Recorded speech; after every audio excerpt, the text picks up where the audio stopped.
Hai teman cerita dimanapun kalian berada, gimana kabarnya? Selamat datang di channel ini, tempat berbagi cerita, berbagi pengalaman, dan kisah apapun dengan menggambar atau melukisnya. Tentunya dengan cara saya.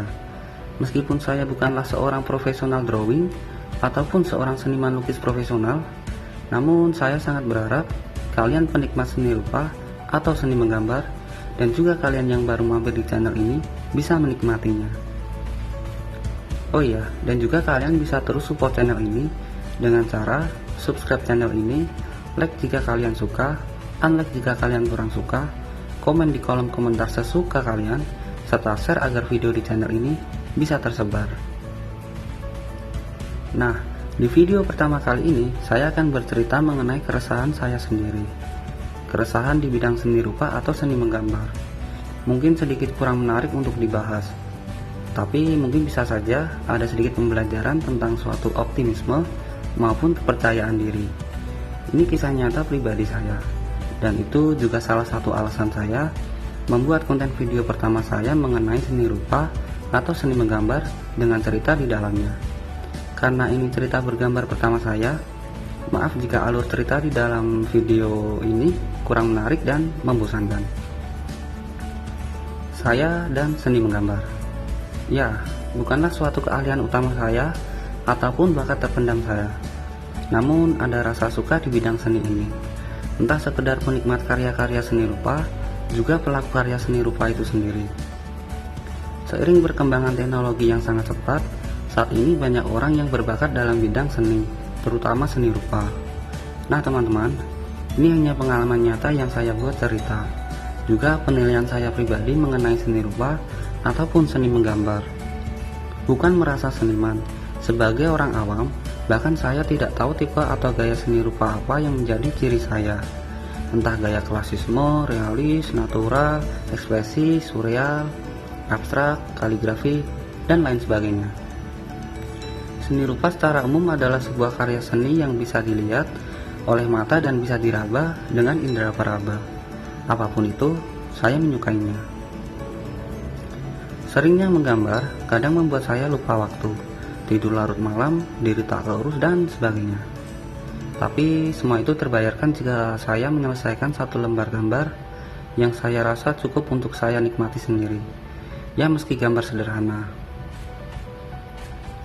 Suatu waktu, saking percaya dirinya dengan hasil gambar yang saya selesaikan, yang saya anggap itu sebagai karya seni rupa yang indah, gambar tersebut saya upload ke media sosial yang saya punya, dengan niat agar hasil karya tersebut juga bisa dilihat atau dinikmati orang lain. Ya, meski tidak begitu bagus. Namun niatan tersebut pupus setelah melihat karya orang lain yang lebih bagus, lebih indah, dan lebih menarik. Banyak yang menyukai karya tersebut, komentar-komentar pujian dan yang lainnya. Sedangkan hasil karya saya pun biasa-biasa saja. Hingga merasa malu jika karya saya dilihat orang lain. Takut jika ada yang berkomentar kurang suka dengan karya saya. Putus asa yang saya rasakan.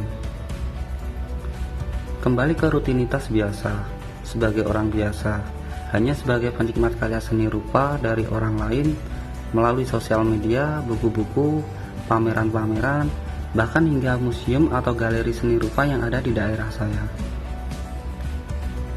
Lambat waktu saya berpikir dan mengedukasi diri sendiri bahwa seni menggambar atau seni rupa adalah kebebasan. Seorang yang hebat pun juga memiliki guru dan idola. Bahkan sehebat apapun mereka juga ada yang masih belajar dan mencari jati dirinya. Meski tidak semuanya. Mereka punya kelasnya sendiri-sendiri. Mereka punya caranya sendiri. Juga penikmat karya mereka tersebut. Hingga saya mulai sadar dan bangkit dan percaya diri dengan karya sendiri. Kebebasan menggambar apapun, kapanpun, dan dimanapun. Berguru pada siapapun, mencari referensi di mana saja, di internet, di buku, dimanapun. Dengan alat-alat gambar saya yang sebelumnya sudah tersimpan, dan membeli alat gambar yang lainnya, saya pun mulai untuk menggambar lagi. Lebih tepatnya, berlatih menggambar.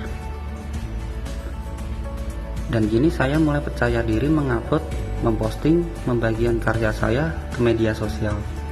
Tanpa peduli dengan pujian maupun hujatan tentang karya saya sendiri.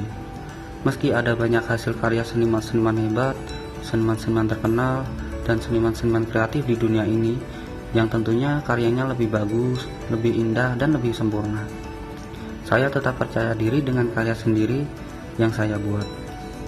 Karena pada dasarnya penikmat karya seni sangatlah beragam. Tentunya bukan hanya karya seni rupa, namun seni-seni yang lainnya juga. Sampai memiliki ide untuk membuat cerita bergambar atau menggambar dengan cerita. Karena tidak semua orang bisa memahami sebuah karya seni rupa, sebuah karya yang banyak artinya, bebas mengartikannya. Ya, karena nantinya tidak hanya saya saja yang melihat dan menikmati hasilnya. Itu pun juga kalau bisa dinikmati. Cerita bergambar yang akan saya buat di sini nanti pun juga beragam. Bukan berarti tidak punya pendirian. Maksudnya bebas untuk menggambar dengan cerita dalam hal apapun. Jadi tidak hanya menggambar dengan menceritakan tentang tokoh terkenal, bisa juga cerita rakyat, cerita horor, cerita lucu, realitas, fiktif, dan lain-lain. Apapun itu, mari kita menggambar dengan bercerita. Baik teman cerita, begitulah mulanya saya memulai untuk berkarya dan membuat channel ini. Terus support channel ini agar saya tetap aktif berkarya. Untuk teman cerita, tetap optimis dan percaya diri. Kerjakan apa yang kalian ingin lakukan dan tidak merugikan orang lain. Tetap percaya diri dengan hasil yang kalian kerjakan. Apapun itu, yang baik masih ada yang terbaik. Yang terbaik masih ada yang paling baik. Sampai jumpa di cerita berikutnya.